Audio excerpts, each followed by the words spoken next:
Be their best start to a Football League season since 1956. Perhaps Stanley's upturn is down to renaming their ground. It's sponsored by local plastics firm Whatmore Limited and is called the Wham Stadium. It's the first time we've been there since last Christmas, apparently. Lots of reporters wanted the job, but Ian Haslam said, "I'm your man." Hey, so he's got his freedom from the office and he's there to watch Aki aim for the edge of heaven tonight and maybe make it big. I knew you were a big Wham fan, Roger. I didn't know you were this big a Wham fan, but never mind. Yeah, what about wake me up before you go top of League Two? That might work, I don't know.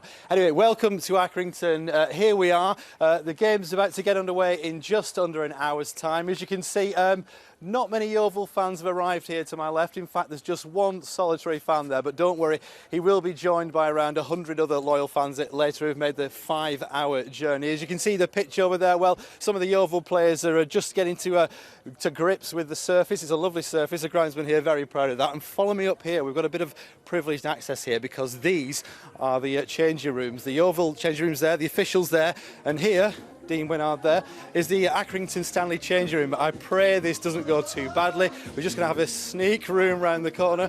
Yep, there it is. The music's on. I didn't see that, so the cameraman's laughing, so I can only hope that wasn't too bad.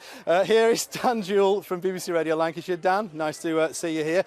You're here doing updates tonight. Just tell us what a big game this is for Accrington. Well, it's not every night that Accrington Stanley have the opportunity to go top of the league, which if other results go their way and Stanley can beat Yeovil tonight, that it will be the case. Stanley have made their best start since returning to the Football League. If they win tonight, it'll be their best start since the 1950s. Brilliant, Dan. Let's hope you can do it. You can hear updates from Dan in BBC Radio Lancashire's coverage tonight. We mentioned that Accrington have made a good start to the season. As they say, the cliche goes, the table does not lie. They're right up there. And if they do win tonight and other results go their way, they will be top of the table. The man who's led them into this position is the manager, John Coleman, who's chatting to his Yeovil counterpart, Paul Sturrock here. Hi, Paul. Hi, John. Thanks for joining us tonight. Just tell us what a big night this is. You could go top, but it's a measure of how far you've come as manager here in your second spell, isn't it?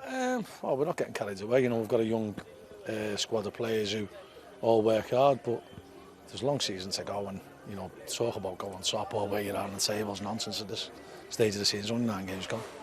But what isn't nonsense, though, is the form of these players. Dean Windass's lad Josh Windass is making a lot of the headlines. I think he's got 5 goals in 10 this season. Just tell us about how good his start's been. Josh is a fantastic player and he's only going to get better. You know, probably his mission is we've got to start talking about Dean being his dad rather than being his son. You know, he's got every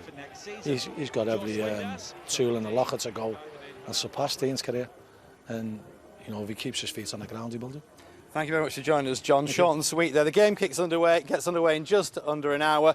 Obviously, get down here if you can. It's going to be a big night here for Accrington Stanley. Other games going on tonight throughout League 1 and 2. Stay tuned to your BBC local radio station to get all the best coverage on those and the results on our late bulletin at 10:25. Back to you in the studio. Oh, thank you very much, Ian. Supermoon 2 nights running on North West tonight. It's always a bit of a danger, isn't it, going live into a footballing changing room. Sorry about that. Right, let's stay with football. Turned out to be quite a night for Everton last